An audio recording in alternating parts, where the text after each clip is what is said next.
The Let Them Theory by Mel Robbins. Fikiria maisha yako kama safari yenye vichochoro vingi, barabara zilizonyooka na zingine zimepinda sana. Lakini kila siku tunakutana na watu wanaotuvuta kushoto na kulia, watu wanaotaka tufuate matarajio yao, hisia zao na hata maamuzi yao pia. Lakini Mel Robbins anakuja na wazo moja rahisi lakini lenye nguvu ya kuweza kubadilisha maisha. Kama vile kubonyeza switch gizani na ghafla kuona mwanga. Let them. Waache. Watu wakuone tofauti. Waache. Watu wachague kukosa kukutia kwenye mipango yao. Waache. Watu wazungumze watakavyo. Waache. Tabia hiyo ndogo ya kuruhusu wengine kuwa kama vile walivyo, bila kupambana nao, bila kujaribu kubadilisha mawazo yao, inakuondolea mzigo wa kiakili ambao watu wengi wameubeba kwa miaka mingi. Na ukifuatilia kwa makini, utagundua kuwa katika kila hatua ya maisha yako uliwahi kuumizwa kwa sababu ulitarajia watu wajilinganishe na viwango ulivyojiwekea kichwani mwako. Lakini ukweli ni mmoja, hatuwezi kudhibiti watu, tunajidhibiti sisi. Mel Robbins anasema, kama ilivyo kanuni ya utulivu wa ndani, if they wanted to, they would. Huu ndio ukweli mtupu. Kama mtu angependa kukuthamini, angefanya. Kama mtu angependa kuwa karibu, angejitokeza. Na kama mtu angependa kuonyesha upendo, asingehitaji kusukumwa. Watu wanaonyesha vipaumbele vyao kupitia sisi kwa vitendo, sio maneno. Na hapo ndipo Let Them Theory inageuka kuwa silaha ya uhuru wa kiakili. Badala ya kupoteza muda kujua ni kwa nini mtu hafanyi hiki au kile, unarudisha nguvu zako mikononi mwako. Unaanza kuishi kwa amani ya mtu anayejielewa. Unakuwa kama mfanyabiashara mwenye dira.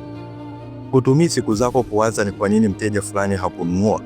Unajua wapo wengi mamilioni wanaokuhitaji zaidi. Katika uhalisia wetu wa maisha hapa barani Afrika, tunajikuta tukikazana kupumua kwa sababu tunataka kila mtu atuelewe, atupende na akubaliane na njia tunazochukua. Lakini ukweli ni kwamba mara nyingi sauti ya ukosoaji si kioo cha thamani yako. Wengine wanakuongea vibaya kutokana na hofu zao, mapengo yao au historia zao, si wewe. Hapo ndipo utulivu unaanza, pale unaposema kimoyomoyo, waache. Fikiria mfano rahisi.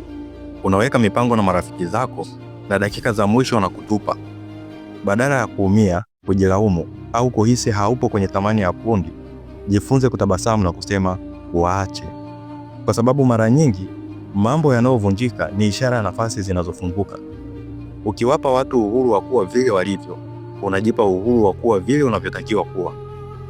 Na uzuri wa falsafa hii ni kwamba haihusiani tu na mahusiano, bali pia kuhusu kazi, biashara, familia, ndoto na hata malengo yako.